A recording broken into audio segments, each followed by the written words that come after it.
You rehearse a sentence in your head 5 times, and by the time it's perfect, the conversation has moved on. Later that night, you replay the whole thing.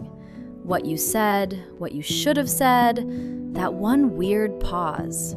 If that's you, this video is going to feel like someone finally gets it. Because here's what nobody tells you. Talking to people isn't a personality you're born with. It's a set of small skills, and skills can be learned. By the end of this video, you'll know how to start a conversation with anyone, how to keep it alive without panicking, and how to leave it without that awkward lingering. But first, we need to fix the one belief that's been holding you back. Here's the belief. I'm just awkward. That's who I am. Let me gently take that apart. When you feel awkward around people, your brain is doing something specific. It's monitoring you, watching your own words, grading your own sentences. Psychologists call this self-focused attention. And here's the cruel part. The more you monitor yourself, the worse you perform. Think about walking downstairs. You do it perfectly every day without thinking. Now imagine someone says, "Watch your feet carefully on every step." Suddenly, you're clumsy. That's what happens in conversation. You're not bad at talking, you're just watching yourself too closely to talk freely. So the goal of everything in this video is one simple shift. Move your attention off yourself and onto the other person. Every technique you're about to learn is really just a way of doing that. And that shy, overthinking brain of yours, it comes with a hidden gift. You notice things other people miss. We're going to use that. Let's start where the fear is biggest, the opening. Most people think they need a brilliant opening line. You don't. Nobody remembers opening lines. They remember how easy you were to talk to. So here are 3 openers that always work because they're built on what's already there. First, comment on the shared situation. You're both in the same room, the same line, the same event. This place is packed today. That talk was longer than I expected. Simple, low pressure. It invites a reply without demanding one. Second, ask for a small opinion. Not a big question, a small one. Is the coffee here any good? Which session are you going to next? People love giving small opinions. It costs them nothing and it starts everything. Third, give a specific compliment, then ask about it. Not, "I like your shirt." That ends in thank you and silence. Instead, "That's a great bag. Where did you find it?" The question is the trick. A compliment plus a question keeps the door open. Notice what all 3 have in common. None of them are about you. None of them require you to be impressive.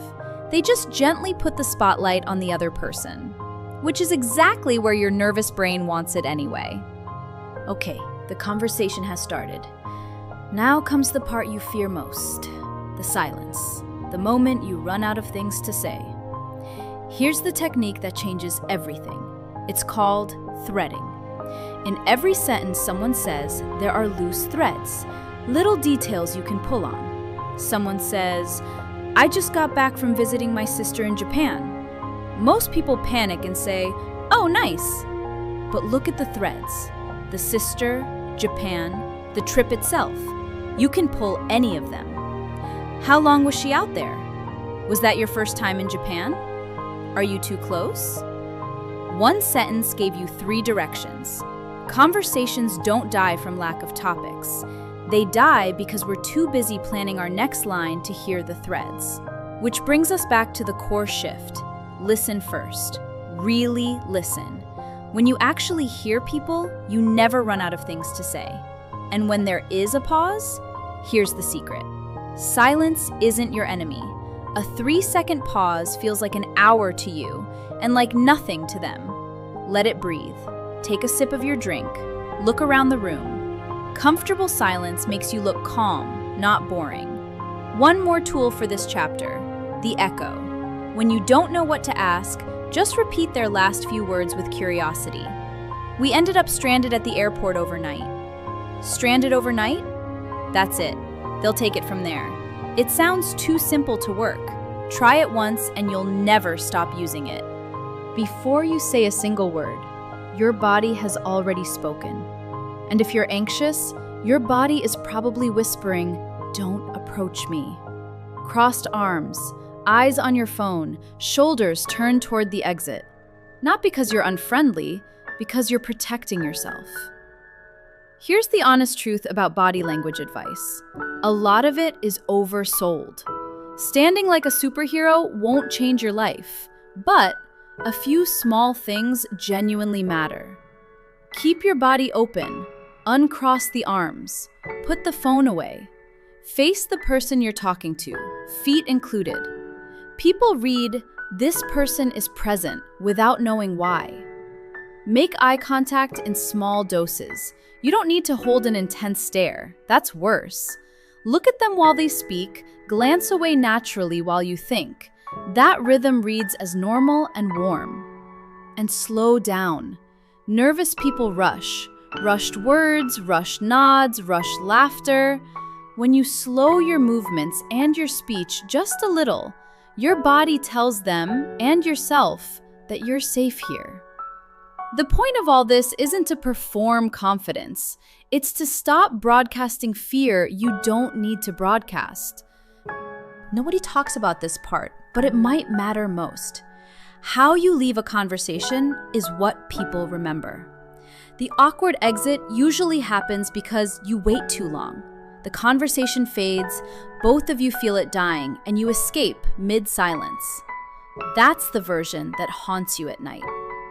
Instead, leave one beat early, on a warm note. Here's the formula.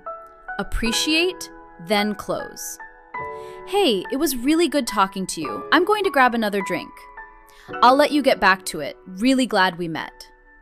You don't need an excuse. You don't need to apologize. A warm exit at the right moment makes the whole conversation feel good in their memory. And that's the real secret of people who seem great at talking. It's not that every moment was smooth. It's that it started easy and ended warm. Open with what's already there. The place, a small question, a real compliment. Keep it alive by pulling threads and letting silences breathe. Let your body say, "I'm present," before your words do. And leave one beat early, on warmth. But remember the real lesson underneath all of it. You were never bad at talking. You were just watching yourself instead of seeing them. The moment your attention moves to the other person, the awkwardness quietly runs out of fuel. So here's your homework. Just one conversation this week. One small opener, one pulled thread, one warm exit. That's it. That's how it starts. You don't have to become someone new. You just have to look up.